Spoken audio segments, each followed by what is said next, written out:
O reino protista é formado por seres uni- ou multicelulares eucariontes. Compreendem os protozoários e as algas uni- e multicelulares, cujas células não formam tecidos especializados. Em suma, os protistas constituem um grupo heterogêneo de eucariontes unicelulares, coloniais e multicelulares. Sua nutrição é diversificada: fotossíntese, absorção, ingestão ou uma combinação de todos esses modos. Movimentam-se por flagelos, cílios, pseudópodes ou podem ser imóveis.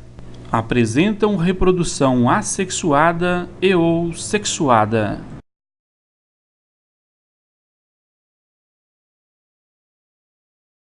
As algas uni- e multicelulares, que são organismos eucarióticos, aquáticos e fotossintetizantes, cujas células não formam tecidos especializados, pertencem ao reino protista. Muitas algas multicelulares formam filamentos, lâminas e estruturas compactas chamadas talos. Chegam até a apresentarem um talo bastante desenvolvido, semelhante às folhas e caules de plantas de terra firme. Portanto, é importante saber que para muitos biólogos as algas multicelulares são incorporadas no reino vegetal, mas sob o ponto de vista da estrutura interna, as algas multicelulares não apresentam tecidos nem órgãos bem diferenciados, como ocorrem nas plantas. Esse é um dos motivos pelos quais as algas multicelulares se encaixam no reino protista. As algas são muito diversificadas, com grande variedade de formas, cores e tamanhos. Vivem no mar, lagos, rios e sobre superfícies úmidas. Euglenófita, algas verdes. São unicelulares de água doce. Assemelham-se aos protozoários, pois possuem vacúolo contrátil. Quanto à nutrição, comportam-se como organismos fotossintetizantes quando há luz, e, em ambientes pouco iluminados, comportam-se como organismos heterotróficos. Crisófita, algas douradas. A maioria é unicelular. Fazem parte do fitoplâncton marinho e, juntamente com os dinoflagelados, são os principais produtores. Seres fotossintetizantes. Algumas espécies habitam lagos de águas doces. As diatomáceas são recobertas por uma carapaça constituída basicamente de dióxido de silício, mesmo material que compõe o vidro. Pirrófita, dinoflagelados. São unicelulares e a maioria vive no mar, sendo que existem algumas espécies de água doce. Certos dinoflagelados, como a Noctiluca, são responsáveis pelo famoso fenômeno da bioluminescência do mar. Clorófita, algas verdes. Possuem representantes uni- e multicelulares. São principalmente aquáticas, marinhas ou de água doce, mas podem ocorrer em locais úmidos, sobre rochas e troncos de árvores. Possuem clorofila A e B, como as plantas terrestres. Acredita-se que as plantas terrestres tenham sido originadas a partir de ancestrais semelhantes às algas verdes. Feófitas, algas pardas. São multicelulares, possuem clorofila A, C e fulcoxantina. São quase todas marinhas, sendo comumente encontradas próximos à superfície das águas nos países frios. No litoral brasileiro são encontrados o Sargassum e a Laminária. Rodófita, algas vermelhas. A maioria é multicelular. Possuem clorofilas A e D, além de ficoeritrina. São principalmente marinhas e, como representantes, destacam-se o Chondrum, que é facilmente encontrado nos litorais brasileiros. Reprodução. Quanto à reprodução, as algas apresentam dois tipos: assexuada e alternância de gerações. A reprodução assexuada pode ser de três tipos: divisão binária, fragmentação e zoosporia. A divisão binária é um mecanismo característico das algas unicelulares, onde a célula se divide ao meio, originando dois novos organismos. A fragmentação é um mecanismo característico das algas filamentosas, onde os talos se fragmentam e crescem, originando novos talos.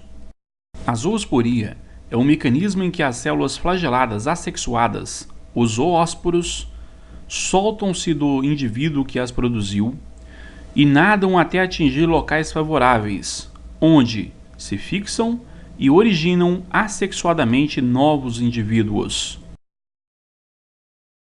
A alternância de gerações pode apresentar 3 tipos de ciclos de vida: ciclo aplonte, ciclo diplonte e ciclo diplobionte.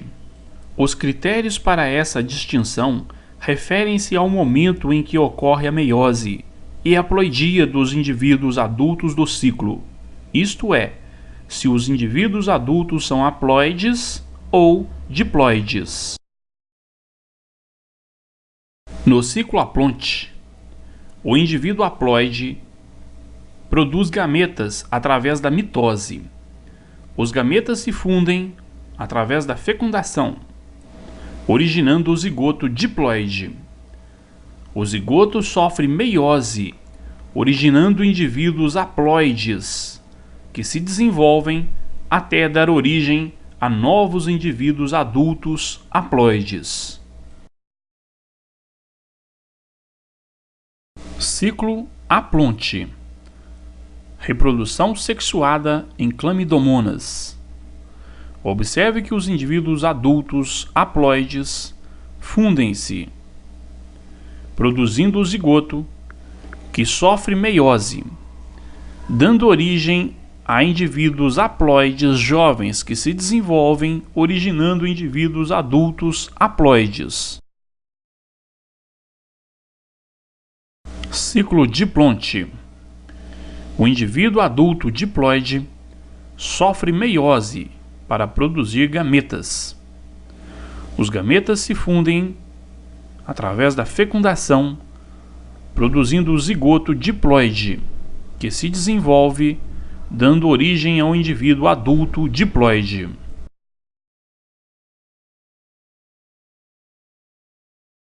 Ciclo diplonte na alga acetabulária. Observe que a alga adulta diploide sofre meiose para produzir gametas. Os gametas se fundem através da fecundação, produzindo o zigoto diploide, que se fixa em um determinado substrato e desenvolve, originando o indivíduo adulto diploide. Ciclo diplobionte.